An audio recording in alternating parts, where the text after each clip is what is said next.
hindi dapat siya narito. Iyon ang unang pumasok sa isip ni Mayor Miguel Migs Santiago habang nakatayo siya sa gitna ng San Agustin Plaza na napuno ng mga tao. Ang araw ay mainit, ang hangin ay puno ng ingay at mga tawanan. Ngunit para sa kanya, para bang nasa ilalim siya ng dagat, tahimik at malamig ang lahat. Ang dapat na simpleng ribbon cutting ceremony para sa bagong charity art exhibit ay naging isang pasakit. Ang nakatayo sa harap ng entablado, nakikipagkamay sa mga tao, ay hindi ang mayor na matagumpay, kundi ang isang tao na pinagmumultuhan ng kanyang nakaraan. 10 taon na ang nakalipas, ngunit ang sakit ay sariwa pa rin. Naghahalo sa kanyang isipan ang matatamis na alaala at ang mapait na katotohanan. Ang boses ng ihisi na nagpapakilala sa kanya ay tila napakalayo. Isang malaking karangalan na ipakilala sa inyo ang ating pinakamamahal na mayor, Miguel Santiago. Lumapit siya sa podyum, umiti at nagsimulang magsalita. Magandang araw po sa inyong lahat, T. Ngunit ang mga salita niya ay tila walang laman. Ang isip niya ay lumipad pabalik sa isang araw, 10 taon na ang nakakaraan. Ang huling beses na nakita niya si Ara. Ang huling beses na nakita niya ang ngiti niya. Ang huling beses na narinig niya ang tawanan ng kanilang anak. Bumalik siya sa kasalukuyan nang marinig niya ang isang malakas na tunog. Isang basag na porselana. Agad siyang napalingon. May isang grupo ng mga bata na naglalaro malapit sa isang store ng ceramics. Isang maliit na batang lalaki, mga 10 taong gulang, ang nakatayo roon, yumuko at pinupulot ang mga piraso ng basag na paso. Nahuli ng kanyang mga mata ang bata. Hindi dahil sa ginawa nitong aksidente, kundi dahil sa mukha nito. Parang tumigil ang oras. Ang mga mata ng bata ay pareho ng sa kanya. Ang matangos na ilong. Ang ngiti kahit na nalulungkot. Ito ay isang maliit na bersyon niya. Bumaba si Mig sa entablado nang hindi man lang nagpaalam, binulsa ang kanyang cellphone. Naglakad siya papalapit sa bata, tulad ng isang magnet na hinihila. Rafay, okay ka lang? Tanong ng isang babae na nasa likuran lang ng bata. Nakayuko rin ito, hindi nakikita ang mukha. Pasensya na po, mommy, sabi ng bata, na ang boses ay parang musika sa tenga ni Migs. Bata, maingat ka, sabi ng matandang babae na may-ari ng stall. Mahal ang mga gawa ni Arabella. Si Arabella. Arabella Reyes. Bumalik ang lahat ng alaala na sinubukan niyang ibaon sa limot. Ang huling beses na narinig niya ang pangalan na iyon ay noong sinabi sa kanya ng pulis na natagpuan na ang sasakyan ni Ara sa ilalim ng tulay, basag at sunog. Ang mundo ay naging itim. Sir, are you okay? Tanong ng kanyang assistant, si Paolo, na sumusunod sa kanya. Paolo, bulong ni Migs, hindi inaalis ang tingin sa bata. Sino ang bata na iyan? Nilingon ni Paolo ang direksyon na tinitingnan ni Migs. Hindi ko po kilala, sir. Isang charity event lang iyan. Hanapin mo, utos ni Migs. Hanapin mo ang lahat ng impormasyon tungkol sa bata at sa nanay niya. Pumayag si Paolo at agad na kinuha ang kanyang phone. Samantala, inalalaya ng babae ang bata. Hindi pa rin nakikita ni Migs ang mukha nito, ngunit ang kanyang buhok ay mahaba at itim.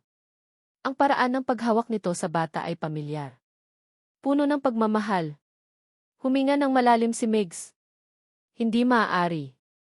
Patay na siya. Ito ay isang hallucination, isang resulta ng kanyang pagkalungkot. Ngunit ang bata ang mga mata ng bata. Nakatayo si Migs ng ilang minuto, hindi kumukurap. Pinanood niya ang babae na yakapin ang bata at hinalikan ito sa noo. Tumingin siya sa kanilang kamay na magkahawak at naramdaman niya ang isang matinding kirot sa kanyang puso. Naramdaman niya ang isang matinding pananabik, isang pag-asa na hindi niya naramdaman sa loob ng 10 taon. Tumalikod siya at naglakad pabalik sa entablado, ang mga paa ay mabigat. Pagkatapos ng seremonya, umalis siya agad sa San Agustin Plaza. Sumakay siya sa kanyang kotse, tahimik. Paolo, may nahanap ka na ba? Tanong niya, hindi tumitingin sa assistant. Meron na po, sir. Ang pangalan ng bata ay Rafael Reyes. Ang nanay niya ay Arabella Reyes. Siya ay isang sikat na artist sa Siete Palapas, isang maliit na bayan sa baybayin, sagot ni Paolo, habang nagbabasa sa kanyang laptop. Ang sabi ng isang tao, galing daw siya sa Maynila, pero nag-move in dito matapos ang isang trahedya sa pamilya. Arabella Reyes, ulit ni Migs, parang isang panalangin. Siete Palapas. Ang lugar na iyon ay napakalayo sa San Agustin. Paano siya nagpunta doon? At bakit? Lumingon si Migs sa bintana, nakatingin sa mga gusali na dumaan. Ang mundo niya ay umiikot sa politika at business. Ngunit ngayon, ang lahat ng iyon ay parang walang kabuluhan. Ang larawan ng batang lalaki ay lumitaw sa kanyang isipan, ang kanyang ngiti, ang kanyang mga mata. Ito ay siya. Ang anak niya. Pero paano? Paolo, utos niya, ang boses ay matigas ngunit nanginginig. I-reschedule mo ang lahat ng appointments ko. Pupunta tayo sa Siete Palapas. Ngayon din ni. Tumango si Paolo, naguguluhan. Sir, ano po ang dahilan? Mayroon akong nawawalang piraso ng pamilya na kailangan kong mahanap, sagot ni Migs, ang mga mata ay puno ng determinasyon at galit. Hindi niya alam kung paano, ngunit alam niyang magbabalik ang nakaraan. Nagsimula ang makina ng kotse. Hindi alam ni Ara ang tungkol sa mayor. Hindi niya alam na may naghahanap sa kanya. Pero ang pakiramdam niya iyon ay hindi maitatago. Nang gabing iyon, matapos ang charity event sa San Agustin Plaza, hindi makatulog si Arabella, Ara Reyes. Pilit niyang ipinikit ang kanyang mga mata, ngunit ang larawan ng isang pamilyar na mukha, na nakita niya sa isang maikling sandali, ay patuloy na bumabalik sa kanyang isipan. Ang lalaki sa entablado. Ilang taon na ba? 10 taon. 10 taon na siya sa Siete Palapas, at 10 taon din siyang nagpapanggap.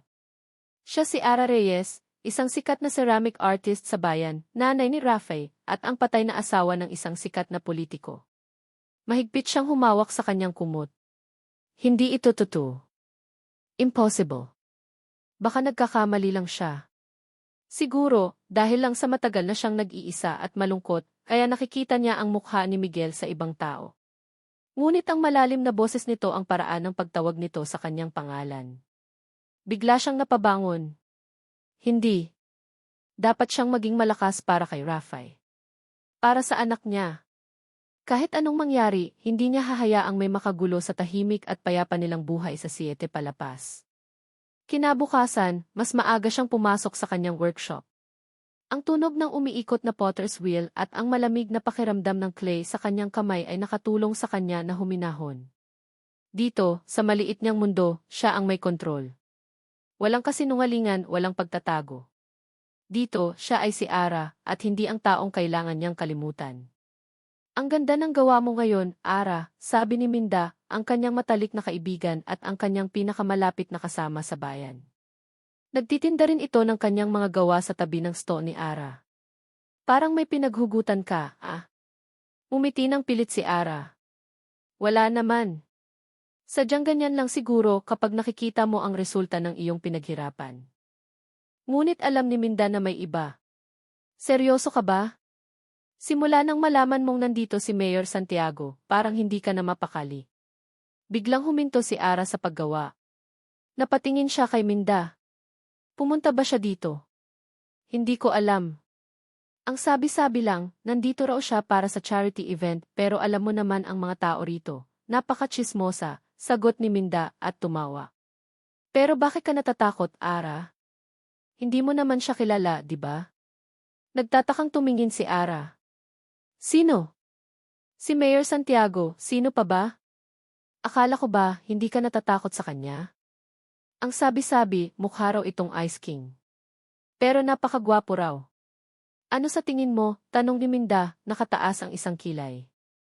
Hindi sumagot si Ara. Binalik niya ang kanyang tingin sa kanyang ginagawang clay. Narinig niya ang tawa ni Minda. Alam mo, mukhang nag-aalala ako para sa'yo, Ara. Para kang isang takot na bata na nagtatago. Napabuntong hininga si Ara. Sana lang hindi na bumalik pa ang mga multo sa aking nakaraan. Kinagabihan, habang pinapatulog niya si Rafael, naramdaman niya ang matinding pag-aalala. Niyakap niya ng mahigpit ang kanyang anak. Mahal na mahal ka ni Mommy, Rafael. Kahit anong mangyari. Mas mahal na mahal din kita, Mommy, bulong ni Rafael. Si Mommy ang pinakamagandang mommy sa buong mundo. Napangiti si Ara. Ang ngiti na iyon ay ang tanging nagbibigay sa kanya ng lakas. Ang pagmamahal ni Rafael. Mommy, sabi ni Rafe, biglang bumangon. Naalala mo ba iyong lalaki sa park? Ang ganda ng kotse niya, di ba? Tapos, tinulungan niya akong hanapin ang aking sapatos ng malaglag ito. Kumunot ang noo ni Ara. Anong sapatos, anak? Anong lalaki? Iyong matangkad na lalaki, Mommy, sabi ni Rafe. Iyong may napakagandang boses. Katulad ni Daddy, di ba? Naramdaman ni Ara ang kanyang puso na biglang tumigil. Ang mga salitang kay Daddy ay tila suntok sa kanyang dibdib. Hindi niya alam kung ano ang dapat niyang maramdaman. Takot. O pag-asa. Sino ang daddy mo, anak? Tanong niya, na ang boses ay nanginginig. Iyong daddy sa larawan, Mommy, sagot ni Rafe. Sabi mo, namatay siya. Pero ang lalaki sa park, pareho sila. Katulad ni Daddy, Mommy. Biglang tumulo ang luha ni Ara. Naramdaman niya ang matinding sakit sa kanyang puso. Pinikit niya ang kanyang mga mata at sinubukang alalahanin ang mukha ni Miguel. Ang boses nito. Ang mga mata nito. Nag-umpisa ang takot na kumalat sa buong katawan ni Ara. Narito na siya. Ang nakaraan ay hindi na maitatago pa. Hindi na siya makakatakas. Ang Siete Palapas ay isang tahimik na bayan. Tahimik at malayo. Iyon ang napansin ni Mayor Miguel Santiago habang bumababa siya sa kanyang sasakyan. Ibang-iba ito sa maingay at abalang Maynila. Ang hangin ay malinis, may amoy alat, at ang mga bahay ay maliliit at makukulay. Parang isang mundo na nakahiwalay sa kanyang mundo. Ngunit ang isip niya ay hindi mapayapa. Ang galit at pagkalito ay patuloy na bumabagabag sa kanya. Bakit? Bakit niya ginawa iyon? Bakit siya nagtago sa lugar na ito? Nilingon niya si Paolo, ang kanyang assistant. Sigurado ka ba sa address na ito? Tanong ni Migs na ang boses ay matigas. Opo, sir.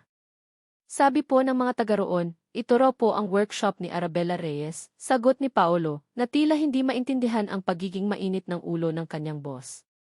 Pumunta si Migs sa isang maliit na tindahan. Sa itaas ng pinto, may isang sign na nakasulat, Arabella's Pottery. Huminto si Migs. Ang pangalan. Ang pangalan ng kanyang patay na asawa. Pumasok siya sa loob. Ang workshop ay maliit pero puno ng sining. Ang bawat piraso ng gawa ay gawa sa clay, mga paso, mga tasa, at mga eskultura. Ang bawat isa ay may kakaibang disensyo, puno ng kulay at buhay. Napatingin siya sa isang malaking paso na nasa gitna. Ito ay may disenyo ng mga ibon na lumilipad patungo sa araw. May nakasulat sa ilalim, para kay Rafe, mula kay Mommy. Sa sandaling iyon, ang galit ni Migs ay lalo pang lumaki. Ang mga gawa na ito ay puno ng pagmamahal.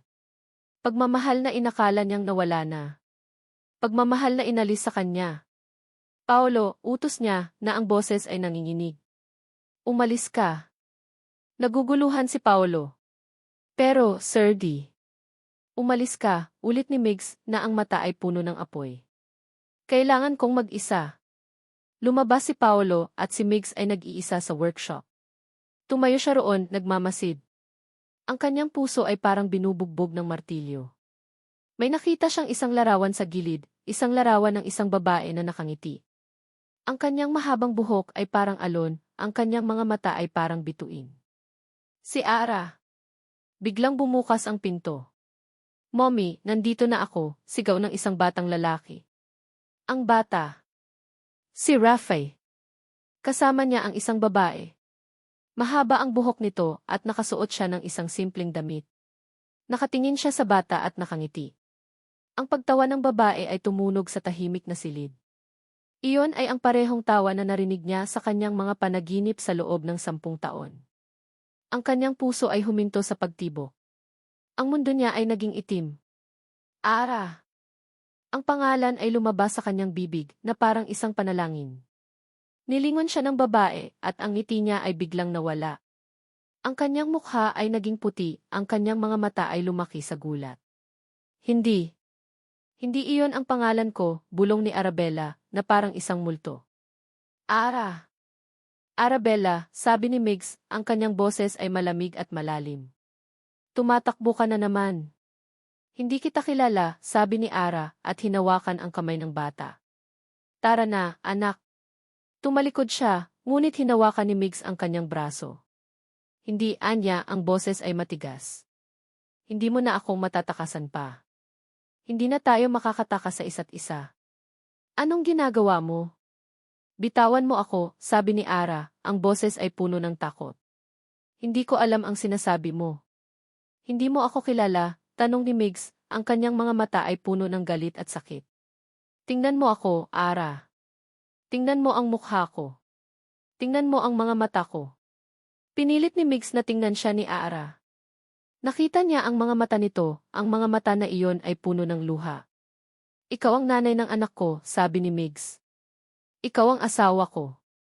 Ang mga luha ni Ara ay tumulo. Hindi ako ang asawa mo. Hindi ako si Ara. Huwag ka nang magsinungaling, sigaw ni Migs, na ang galit ay hindi na makontrol pa. Nakikita ko ang pagmamahal sa mga mata mo para sa bata. Nakikita ko ang sakit sa mga mata mo. Ako rin, Ara. Ako rin. Pinigilan niya ang kanyang sarili na umiyak. Naramdaman niya ang matinding galit sa kanyang dibdib. Galit na bumabalik sa nakaraan. Galit sa lahat ng kasinungalingan. Galit sa babaeng ito na pinabayaan siya. Bumalik ka na. Pag-uusapan natin to, sabi ni Migs, ang boses ay malalim at nagbabanta. At kukunin ko ang anak natin. Nanginginig ang buong katawan ni Arabella. Ang huling salita ni Miguel ay parang sumpa na tumatago sa kanyang puso at kaluluwa. Kukunin ko ang anak natin. Paano? Paano niya nagawa ang lahat ng ito? 10 taon na ang nakakaraan. 10 taon na siyang nagtago.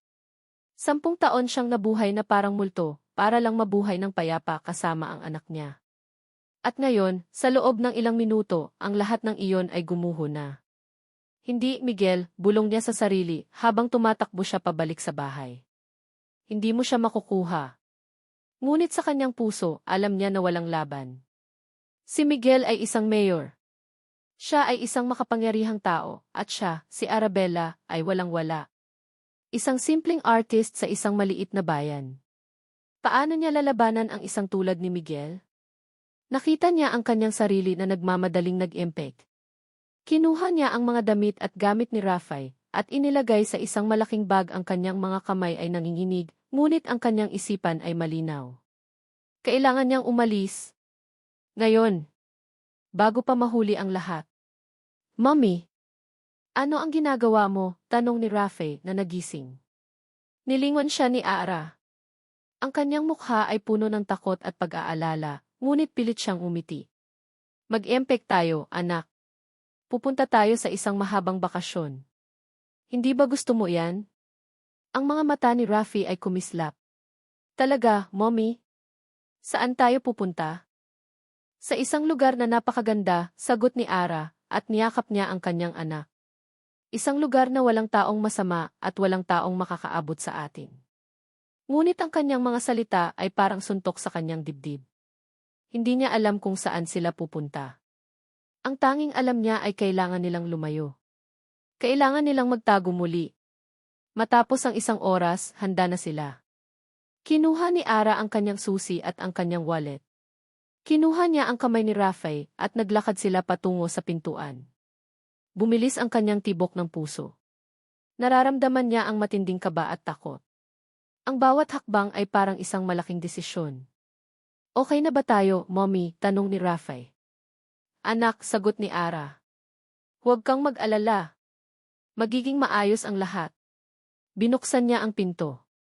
Ngunit ang pag-asa niya ay naglaho nang makita niya ang sasakyan ni Miguel na nakaparada sa harap ng kanilang bahay. Ang kanyang puso ay parang binugbog ng isang martilyo. Huli na! Mommy, bulong ni Rafay at hinawakan ang kanyang kamay. Huwag kang matakot, anak, bulong ni Ara, at niyakap niya ang kanyang anak. Kasama mo ako. Ang pinto ng sasakyan ay bumukas. Inasahan ni Ara na makikita niya si Miguel na ang mga mata ay puno ng galit at puot. Ngunit ang lalaking lumabas ay hindi si Miguel. Ito ay si Senator Dante Valeriano, ang kaibigan ng kanyang asawa, at ang taong inakala niyang kaibigan din nila.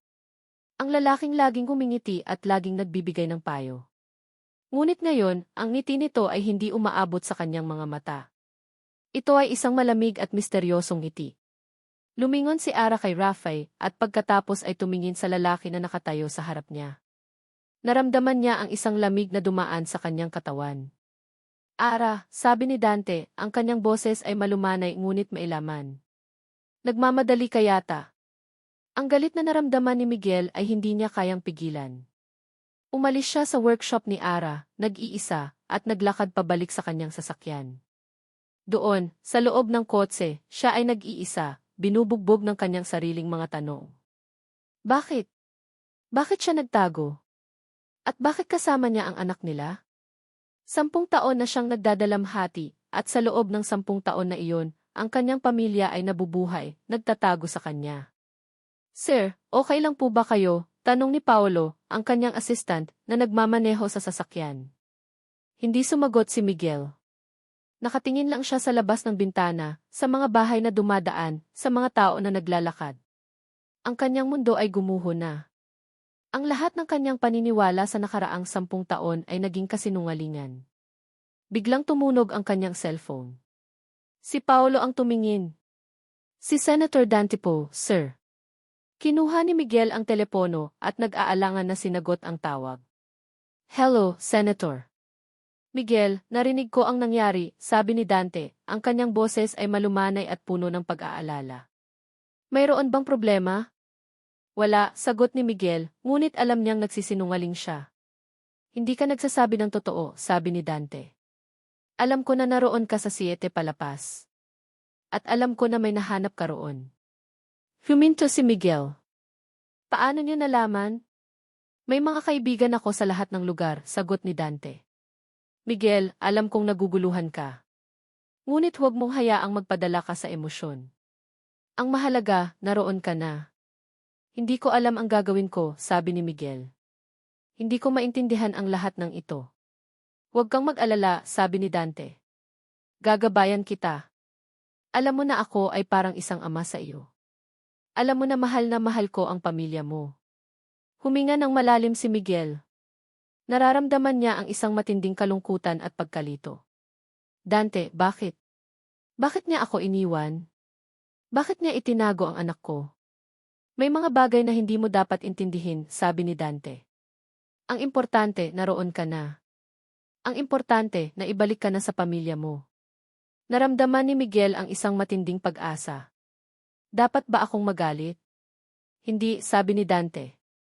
Hindi mo dapat sayangin ang galit mo. Dapat mong gamitin ang pag-ibig mo para sa pamilya mo. Ang mahalaga, bumalik na siya. At dapat mong alagaan siya. Iyon ang narinig niya mula sa kanyang ama. Ang pamilya ay dapat na inaalagaan. Umalis ka sa Siete Palapas, sabi ni Dante. Bumalik ka sa Maynila.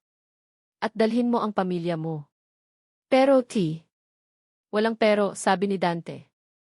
Alam kong gusto mo siyang makasama. Alam kong gusto mong makasama ang anak mo. Ang pinakamahalaga sa lahat, ang kaligtasan ng pamilya mo. Sa sandaling iyon, ang galit ni Miguel ay biglang naglaho at ang pinalitan nito ay ang pag-asa. Ang pag-asa na ang kanyang pamilya ay magiging buo muli. Bumalik siya sa workshop ni Ara. Nakita niya ang kanyang sasakyan at ang mukha niya ay puno ng sakit. Ara, bulong ni Miguel at kinuha niya ang kanyang cellphone. Huwag kang mag-alala. Hindi na kita hahayaan pang mag-isa. Sumakay siya sa sasakyan at nagmaneho patungo sa bahay ni Ara. Pagkatapos ng ilang sandali, nakita niya ang kanyang sasakyan. Huminto siya at lumabas. Ara, sabi ni Miguel. Sumama ka sa akin. Huwag ka nang tumakas. Huwag mo na kaming iwan. Nag-aalangan si Ara. Ngunit nang makita niya ang mga mata ni Miguel, ang mga mata na puno ng sakit at pag-asa, naramdaman niya ang isang matinding kirot sa kanyang puso. Okay, bulong ni Ara. Pero ano ang nangyayari, Miguel? Hindi sumagot si Miguel. Kinuha niya ang kamay ni Ara at inakay siya sa kanyang sasakyan. Mommy, saan tayo pupunta? Tanong ni Rafe na nasa likod ng sasakyan. Sa bahay natin, anak, sagot ni Miguel at ngumiti. Bakit, Mommy? Nalulungkot ka ba? Tanong ni Rafe. Naramdaman ni Miguel ang isang matinding pag-asa. Ang pag-asa na ang kanyang pamilya ay magiging buo muli. Ngunit nang hawakan niya ang kamay ni Ara, ang pag-asa ay naglaho at pinalitan ito ng pag-aalinlangan. Bakit? Bakit niya ginawa ang lahat ng ito? Parang bilanggo si Arabella sa loob ng malaking mansyon na ito. Bawat sulok, bawat pamilyar na kagamitan, ay parang multo ng nakaraan na sumasagi sa kanyang alaala. Ang mga pader ay tila naninikip at ang hangin ay parang naubos. 10 taon. 10 taon na ang nakalipas nang huli siyang nasa bahay na ito. Noong panahong iyon, ang bahay na ito ay tahanan. Puno ng pagmamahal. Puno ng pangarap. Ngunit ngayon, ito ay parang isang palasyo na walang kaluluwa. Naramdaman niya ang matinding lungkot. Nakita niya ang larawan niya at ni Miguel sa isang estante, noong ikinasal sila. Ang kanilang mga ngiti ay tunay. Puno ng pag-asa. Ngunit ngayon, ang mga ngiti na iyon ay parang isang kasinungalingan. Ara! Nilingon niya ang boses. Si Minda. Ang kanyang kaibigan na sinundan siya sa mansyon. Minda, bulong niya at tumakbo siya patungo sa kaibigan. Niyakap niya si Minda at doon, sa gitna ng malaking sala, siya ay umiyak. Anong nangyayari sa iyo? Tanong ni Minda, na ang boses ay puno ng pag-aalala. Sino ang mga taong ito? Bakit kanila dinala dito? At ano ang sinasabi nila na asawa kanila? Bumalik si Ara sa kanyang sarili at nag-alis ng yakap. Mahabang kwento, Minda. Ang kwento na sinubukan kong kalimutan sa loob ng 10 taon. Hinila niya si Minda sa isang sofa at umupo. Inilahad ni Ara ang lahat. Bago ako umalis bago ang aksidente nakita ko si Miguel. Huminto siya. Ang sakit ay sariwa pa rin. Nakita ko si Miguel sa loob ng sasakyan kasama ang ibang babae. Nagtatawanan sila. Parang nag-enjoy sila. At alam mo ba kung ano ang pinakamasakit? Tanong ni Ara, ang luha ay tumutulo sa kanyang mga pisngi. Ang sakit ay hindi niya ako nakita. Naramdaman niya ang matinding sakit sa kanyang puso. Umalis ako. Hindi ko na alam kung saan ako pupunta.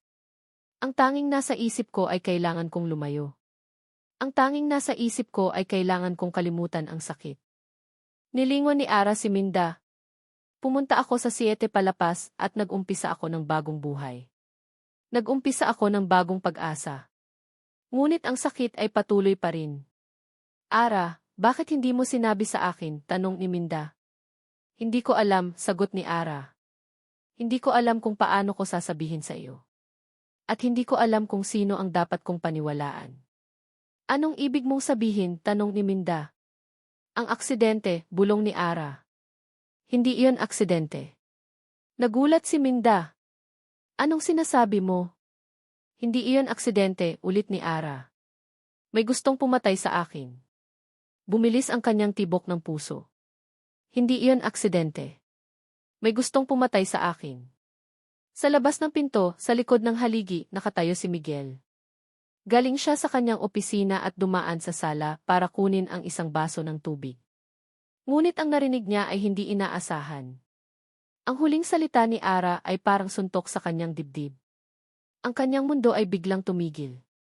Ang lahat ng kanyang paniniwala sa nakaraang 10 taon ay naging isang kasinungalingan. Hindi iyon aksidente, ulit ni Ara, na ang boses ay nanginginig. May gustong pumatay sa akin. Narinig ni Miguel ang mga salitang iyon. At sa sandaling iyon, ang kanyang mundo ay gumuho na. Hindi alam ni Miguel kung gaano katagal siyang nakatayo sa likod ng haligi. Ang mga salita ni Ara, ang bawat isang salita, ay parang tumatago sa kanyang puso at nagbabagong anyo sa kanyang mundo. Hindi iyon aksidente. May gustong pumatay sa akin. Ang galit na naramdaman niya sa nakaraang 10 taon ay biglang naglaho, at ang pumalit ay ang isang malaking butas na puno ng pagkalito. Kung hindi ito aksidente, kung may gustong pumatay sa kanya sino? At bakit? Bumalik siya sa kanyang opisina na tila isang zombie. Ang mga pader ay puno ng mga larawan ng kanyang mga nagawa, mga parangal at mga titulo. Ngunit ang mga larawan na iyon ay parang walang kabuluhan. Ang tanging nakikita niya ay ang mukha ni Ara, ang luha sa kanyang mga mata, at ang mga salitang sinabi niya. Kinuha niya ang kanyang lumang laptop at hinanap ang mga file tungkol sa aksidente. Ang mga dokumento, ang mga larawan, ang lahat ng iyon ay parang isang panaginip. Ang mga piraso ng sasakyan ni Ara, ang ulat ng pulisya, ang mga balita sa dyaryo ang lahat ay nagpapakita na siya ay patay na. Ngunit may nakita siyang hindi niya napansin noon. May mga suspicious tire marks sa kalsada. Hindi ito sinundan. Ang mga witness statements ay hindi pinansin. At ang pinakamasakit sa lahat, ang kaso ay closed na pagkatapos lang ng ilang araw. Bakit? Ang pagkalito ay naging galit. Ngunit hindi galit kay Ara. Galit sa sarili niya. Galit sa sarili niya dahil sa pagiging bulag. Sa pagiging tanga. Sa pagiging isang lalaki na nagpadala sa emosyon at hindi na-examine ang sitwasyon. Hindi niya alam kung ano ang gagawin niya. Mayroon siyang isang mission. Hanapin ang katotohanan. Sinubukan niyang hanapin ang pangalan ng pulis na nag-handle ng kaso. Pagkatapos ng ilang oras, natagpuan niya ang pangalan, si Senior Police Officer Lito Cruz. Kinabukasan, pumunta siya sa bahay ni Lito na ngayon ay retired na. Ang bahay ay maliit, malayo sa lungsod. Si Lito ay nagulat nang makita siya. Mayor Santiago, sabi ni Lito. Anong ginagawa niyo dito? Huwag kayong mag-alala, sabi ni Miguel na ang boses ay malumanay. Gusto ko lang magtanong tungkol sa isang lumang kaso. Ang kaso ng aksidente ni Arabella Reyes. Ang mukha ni Lito ay nagbago. Bakit niyo po tinatanong iyan? Kailangan kong malaman ang katotohanan, sabi ni Miguel. Hindi ako naniniwala na iyon ay isang aksidente. Nag-aalangan si Lito. Mayor, ang kasong iyon ay closed na. Walang nangyari sa kanya. Sabi ng mga witness, nag-overtake lang siya sa isang truck. Hindi iyon totoo, sabi ni Miguel na ang boses ay matigas. May gustong pumatay sa kanya. At kailangan kong malaman kung sino. Sabihin mo sa akin, Lito. Sino ang nagpilit sa inyo na i-close ang kaso? Lumingon si Lito sa bintana at huminga ng malalim. Hindi ko na maalala ang pangalan. Ngunit isang matikas na opisyal. Isa sa mga pinakamakapangyarihang tao sa lungsod. Ang puso ni Miguel ay tumibok ng mabilis. Isa sa mga pinakamakapangyarihang tao sa lungsod. Sino? Bumalik siya sa mansyon na ang isip ay puno ng mga tanong. Nakita niya si Ara at Rafi na naglalaro sa hardin. Si Ara ay ngumingiti. Si Rafi ay tumatawa. Ang kanilang pagmamahal sa isa't isa ay totoo. Walang kasinungalingan sa mga mata ni Ara. Naramdaman ni Miguel ang isang matinding pagsisisi. 10 taon. 10 taon na ang nakalipas na siya ay nag-iisa. Ngunit ang kanyang pamilya ay nabubuhay. Ang kanyang asawa na pinabayaan niya ay nabubuhay. Naglakad siya patungo sa kanyang opisina at sinubukan niyang kalimutan ang sakit. Kinuha niya ang isang album ng larawan. Ang album ng larawan nila ni Ara noong bago pa lang sila ikasal. Napatingin siya sa isang larawan. Isang larawan ng isang babae na nakangiti, kasama niya sa isang party. Ang babae ay maganda at ang kanyang ngiti ay parang napakaganda. Ngunit sa likod ng ngiti na iyon, may nakikita siyang iba. Bumilis ang kanyang tibok ng puso. Ang babae sa larawan, ang babae na kasama niya sa party, ang babae na inakala ni Ara na niloloko niya. Ang babae sa larawan ay si Liana, ang nakababatang kapatid ni Senator Dante Valeriano, na biglang nawala pagkatapos ng aksidente. Hindi makatulog si Miguel. Ang larawan ni Liana Valeriano, na nakapatong sa ibabaw ng kanyang mesa, ay parang isang matandang kaaway na matagal na niyang kinalimutan. Ang kanyang mukha ay pamilyar, ngunit ang kanyang ngiti ay parang isang kasinungalingan. 10 taon. 10 taon na ang nakalipas na nawala ang babaeng ito. At sa loob ng 10 taon na iyon, ang kanyang pamilya ay nabubuhay sa isang kasinungalingan. Hindi siya nag-aksaya ng panahon. Kinabukasan, gamit ang lahat ng kanyang koneksyon, hinanap niya si Liana Valeriano. Nalaman niyang bumalik ito sa bansa at nagtatago sa isang pribadong kondominium sa kabilang panig ng Maynila. Doon, sa isang malamig at tahimik na silid, nakita niya si Liana. Ang kanyang mukha ay matanda na at ang kanyang mga mata ay puno ng takot. Sino ka? Tanong ni Liana na ang boses ay nanginginig. Miguel Santiago, sagot niya. At gusto kong malaman ang katotohanan. Nanlaki ang mga mata ni Liana. Nanginginig ang buong katawan nito. Hindi ko alam ang sinasabi mo. Huwag ka nang magsinungaling, sabi ni Miguel na ang boses ay matigas. Alam ko na ikaw ang babae sa larawan. At alam ko na ikaw ang dahilan kung bakit umalis si Ara. Hindi siya nakakibo. Ang kanyang mga mata ay puno ng luha. Patawarin mo ako, Miguel. Wala akong magagawa. Sabihin mo sa akin, sabi ni Miguel. Sabihin mo sa akin ang lahat. At doon, sa loob ng malamig na silid na iyon, ang lahat ay nahayag. Ang lahat ay nagsimula sa isang simpleng pabor. Ang kanyang kapatid, si Dante Valeriano, ay humiling sa kanya na magpanggap na maging malapit kay Miguel. Ang kanyang kapatid ay may ambisyon at alam niya na ang pamilya ni Miguel ay isang malaking balakid sa kanyang plano. Hindi ko alam na ganoon ang balak ni Kuya, sabi ni Liana na umiiyak. Akala ko gusto lang niyang makipaglaro. Ngunit nang makita niya ang galit mo, sinabi niya sa akin na umalis. Sinabi niya sa akin na magtago. Hindi ko alam na may plano siyang gawin sa iyong asawa. Pagkatapos, sinabi ni Liana ang tungkol sa araw na iyon. Ang araw na iyon, kung kailan ang kasalukuyan ay naging isang bangungot. May mga lalaki na sumusunod kay Ara. Akala ko gusto lang ni Kuya na takutin siya. Ngunit nang makita ko ang balita tungkol sa aksidente, doon ko nalaman na may mas malalim na plano si Kuya. At doon ko nalaman na hindi lang siya isang politiko na may ambisyon. Siya ay isang halimaw. Ang puso ni Miguel ay tumibok ng mabilis. Galit. Pagkaawa. Lahat ng emosyon na iyon ay naghalo sa kanyang isipan. Patawarin mo ako, Miguel, sabi ni Liana. Patawarin mo ako sa lahat ng ginawa ko. Hindi sumagot si Miguel. Tumayo siya at umalis sa silid. Ang kanyang isip ay malinaw na ngayon. Hindi si Ara ang masama. Siya ang masama. Ang sarili niya. Ang pagiging bulag niya sa katotohanan. Pagkatapos noon, ginamit ni Miguel ang lahat ng kanyang impluwensya upang mahanap ang mga matagal nang nawawalang ebidensya. Hinanap niya ang mga lumang bank records ni Dante at nahanap niya ang mga transaksyon sa mga lalaking sumunod kay Ara. Hinanap niya ang mga records ng kanyang phone at nahanap niya ang mga tawag niya kay Liana. Hinanap niya ang mga records ng pulisya at nahanap niya ang mga dokumento na nagpapaliwanag kung bakit ang kaso ni Ara ay closed na. Ang lahat ng ito ay sapat na ebidensya upang mapatunayan na si Dante Valeriano ang utak sa likod ng lahat ng iyon. Ngunit ang pinakamasakit na katotohanan ay hindi pa natatagpuan. Paolo, tawag niya sa kanyang assistant. Huwag mong sabihin sa sinuman ang mga ebidensya na ito. Gusto kong ikip ito sa ating dalawa. Opo, sir, sagot ni Paolo na naguguluhan. Acne. Sabi ni Miguel. Hanapin mo ang birth certificate ni Ara. Iyong birth certificate bago siya maging asawa ko. Pagkatapos ng isang oras, bumalik si Paolo, ang mukha ay puti. Sir, ito na po. Kinuha ni Miguel ang dokumento. Ang pangalan ni Ara ay Arabella Valeriano. Ang kanyang ama ay si Senator Dante Valeriano.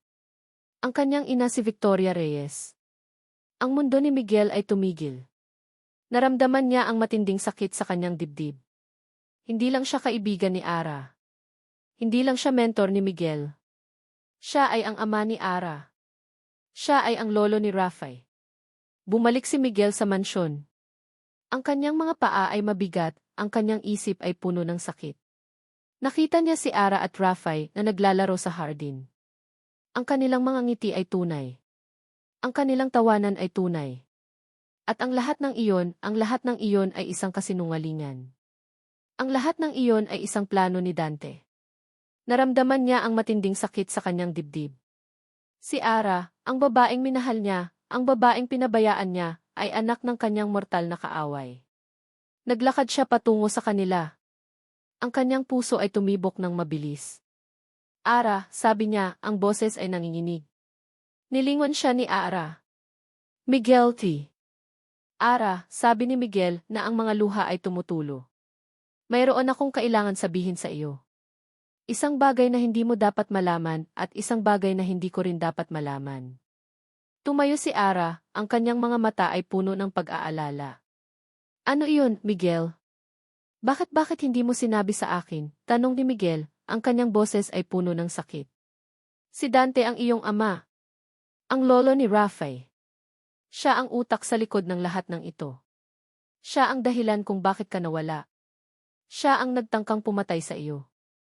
Ang mga salita ni Miguel ay parang mga matatalim na kutsilyo na bumaon sa puso ni Arabella. Si Dante, ang kanyang ama, ang lolo ni Rafael. Ang taong inakala niyang kaibigan at tagapayo ay siya pala ang halimaw na sumira sa buhay nila. Naramdaman ni Ara ang matinding galit at sakit. Nanginginig ang kanyang buong katawan. Hindi siya makapagsalita. Ang tanging nakikita niya ay ang nakangiting mukha ni Dante at ang mga alaalang sinubukan niyang kalimutan. "Mommy, okay ka lang ba?" tanong ni Rafael na nasa tabi niya. Hindi siya nakasagot. Niyakap niya si Rafael ng mahigpit na parang ito ang huling beses na makakasama niya ang anak niya. "Ara!" Nilingon niya ang boses. Si Dante. Nakangiti ito, ang kanyang mukha ay puno ng pag-aalala. Ngunit sa mga mata nito, may nakita siyang malamig na apoy. "Ano ang nangyayari dito?" tanong ni Dante na parang hindi niya alam ang nangyayari. "Miguel, bakit mo ginagawa ito sa pamilya mo?" "Huwag ka nang magsinungaling, Dante," sabi ni Miguel na ang boses ay matigas.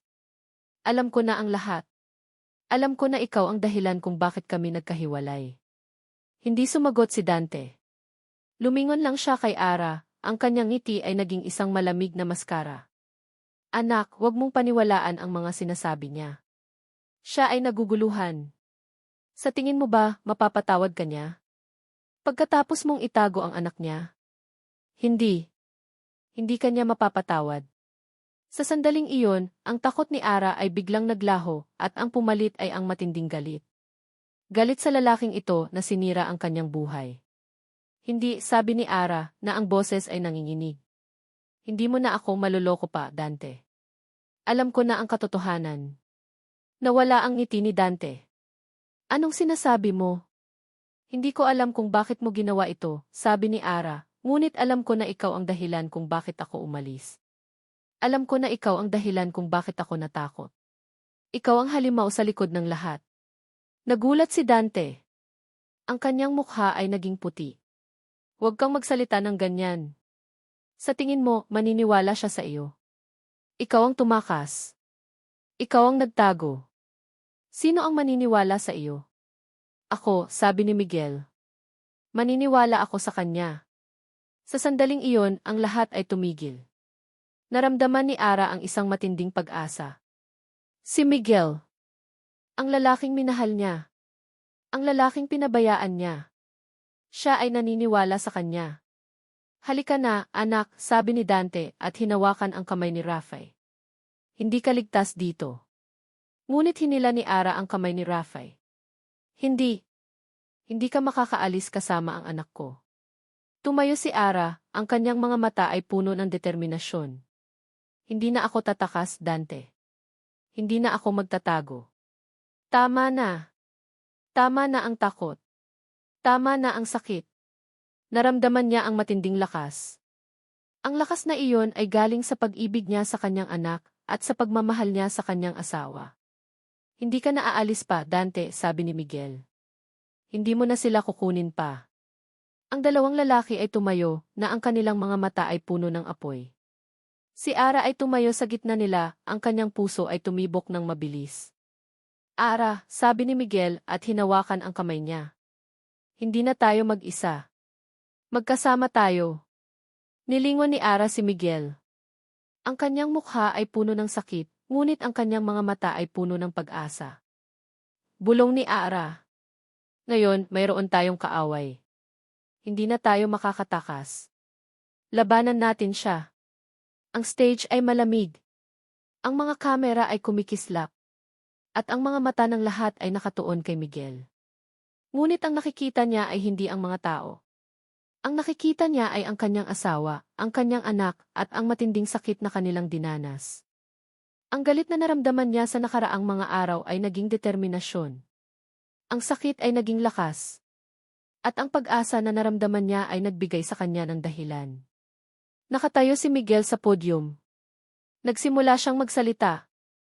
"Magandang araw po sa inyong lahat. Maraming salamat po sa inyong pagpunta." Ang kanyang boses ay kalmado, ngunit ang bawat salita ay may bigat. Nilingon niya si Senator Dante Valeriano na nakaupo sa harap kasama ng iba pang mga opisyal.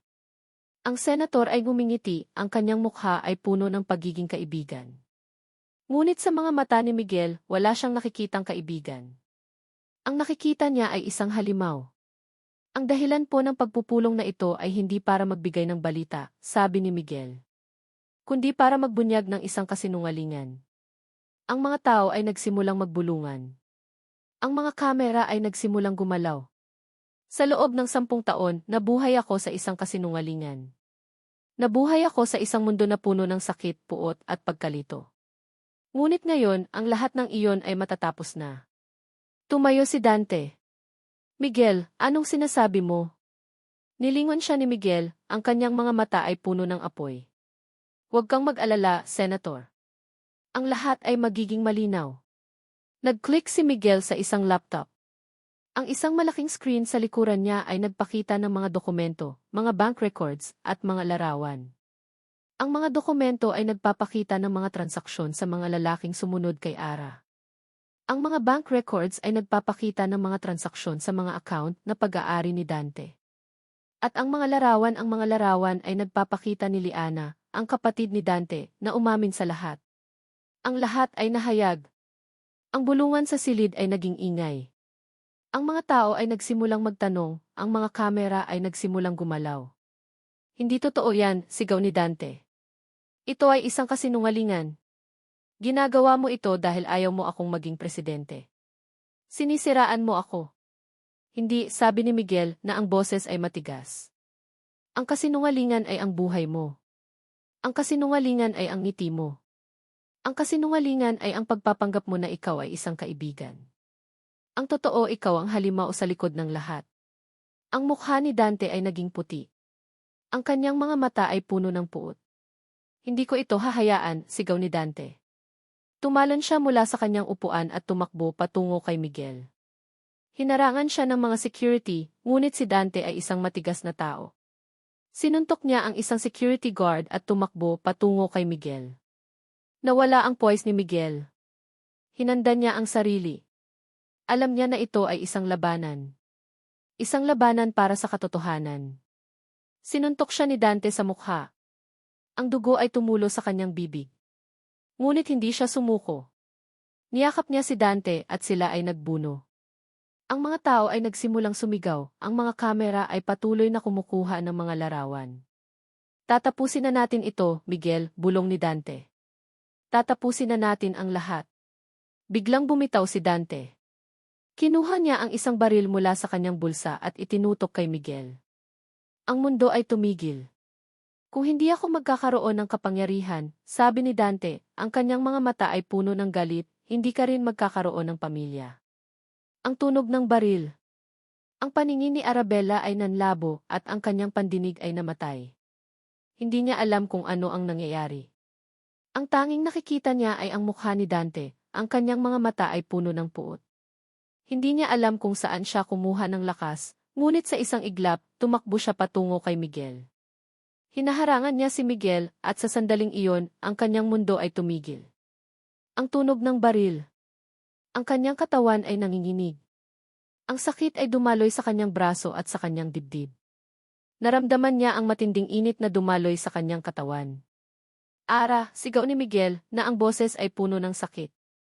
Si Dante, sa kabilang banda, ay nakatayo doon, ang kanyang mukha ay puno ng gulat. Ang baril ay bumagsak sa kanyang kamay. Hindi bulong ni Dante. Hindi ito ang plano, Sa sandaling iyon, dumating ang mga pulis. Kinulong nila si Dante at dinala sa labas. Ang mundo ni Ara ay naglaho. Naramdaman niya ang isang matinding sakit, at ang huling nakita niya ay ang mukha ni Miguel. Ang kanyang mga mata ay puno ng pag-aalala. Ang unang bagay na naramdaman ni Ara ay ang isang malambot na kama. Ang kanyang buong katawan ay masakit, ngunit ang kanyang puso ay payapa. Ang sakit na naramdaman niya ay naglaho. Nilingon niya ang kanyang paligid. Ang silid ay puti. Ang hangin ay malinis. Ang mga bintana ay nagbibigay ng liwanag.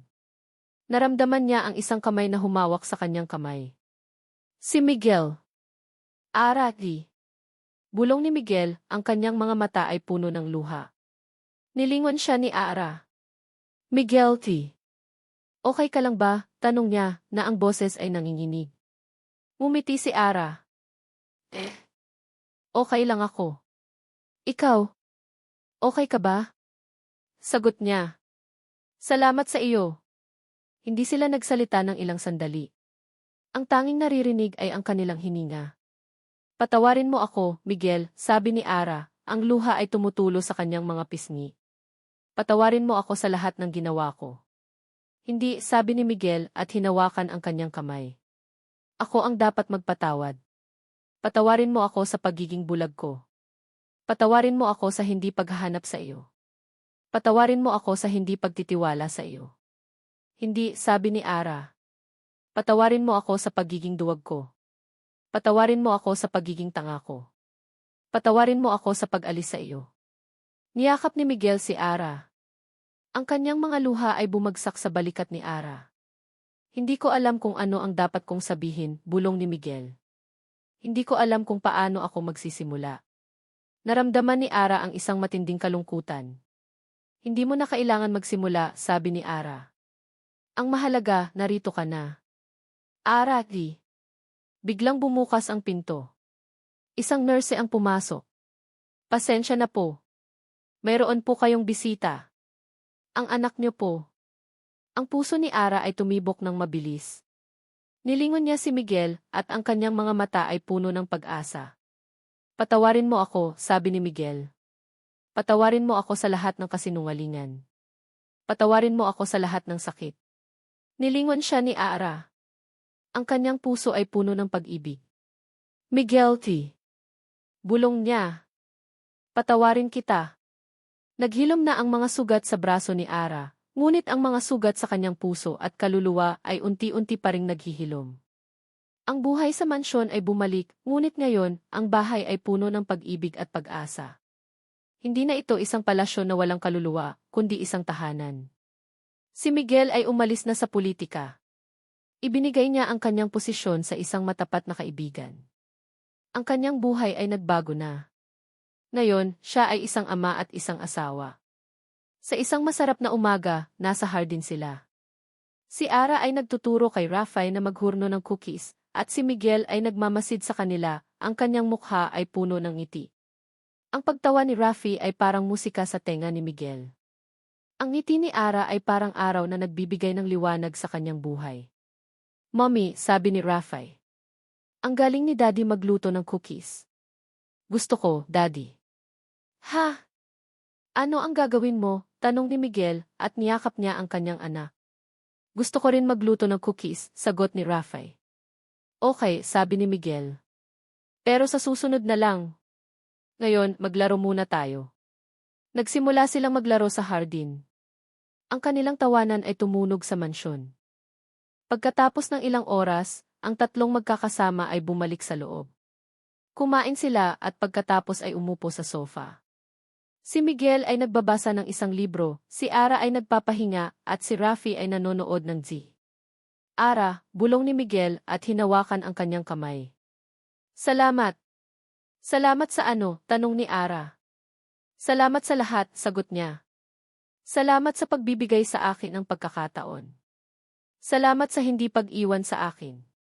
Salamat sa pagiging matapang mo. Ngumiti si Ara. Hindi ako matapang. Nagawa ko lang iyon dahil mahal kita. Mahal na mahal kita. Mahal na mahal din kita, sabi ni Miguel. Niyakap niya si Ara at hinalikan siya sa noo. Ang kanilang mga puso ay tumibok ng sabay. Ang kanilang pag-ibig ay tunay. Mommy, Daddy, may gusto akong sabihin sa inyo, sabi ni Rafael. Ano iyon, anak? Tanong ni Ara. Ang ganda ng pamilya natin, sagot ni Rafael, na ang ngiti ay parang araw. Gusto ko kayong maging pamilya habang buhay. Ang mga luha ni Ara ay tumulo. Niyakap niya ang kanyang anak at ang kanyang asawa. Magkasama tayo, sabi ni Ara. Habang buhay. Sa isang iglap, ang lahat ay bumalik sa nakaraan. Ang sakit, ang galit, ang luha. Ngunit ang lahat ng iyon ay naglaho na. Ang tanging natitira ay ang pag-ibig. Ang kwento ay nagtatapos sa isang larawan ng pamilya. Isang larawan ng isang ama, isang ina, at isang anak. Ang kanilang mga ngiti ay tunay. Ang kanilang pagmamahal ay tunay. Ang kanilang pag-ibig ay nagsisimula na. At dito nagtatapos ang kwento ni na Miguel at Arabella, isang kwento ng pag-ibig na sinubok ng kasinungalingan, ngunit natagpuan ang daan pabalik sa katotohanan. Maraming salamat sa paglalakbay na ito kasama namin. Mula sa pinakapuso ng San Agustin hanggang sa payapang Siete Palapas, sinamahan ninyo kami sa bawat luha, galit at sa huli, sa pagpapatawad. Ang kwentong ito ay nagsimula sa isang pagkawala, ngunit nagtapos sa paghahanap sa sarili at sa muling pagbubuo ng pamilya. Naway ang paglalakbay ni na Miguel at Ara ay maging paalala sa inyo na ang tunay na pag-ibig ay hindi natatapos sa mga hamon, kundi lalo pa itong lumalakas. Sa pagitan ng bawat kasinungalingan at bawat sakit, laging may puwang para sa pag-asa, para sa pangalawang pagkakataon, at para sa pagpapatawad. Muli, mula sa kaibuturan ng aming puso, salamat sa inyong pakikinig. Ang inyong suporta ang nagbigay buhay sa kwentong ito. Nag-iwan ba ito ng marka sa inyong puso? Anong bahagi ang pinakapinagdamdam ninyo? Mag-iwan lang kayo ng komento at sabihin ang inyong saloobin. Hanggang sa susunod na kwento. Nagmamahal, Kilikadagi.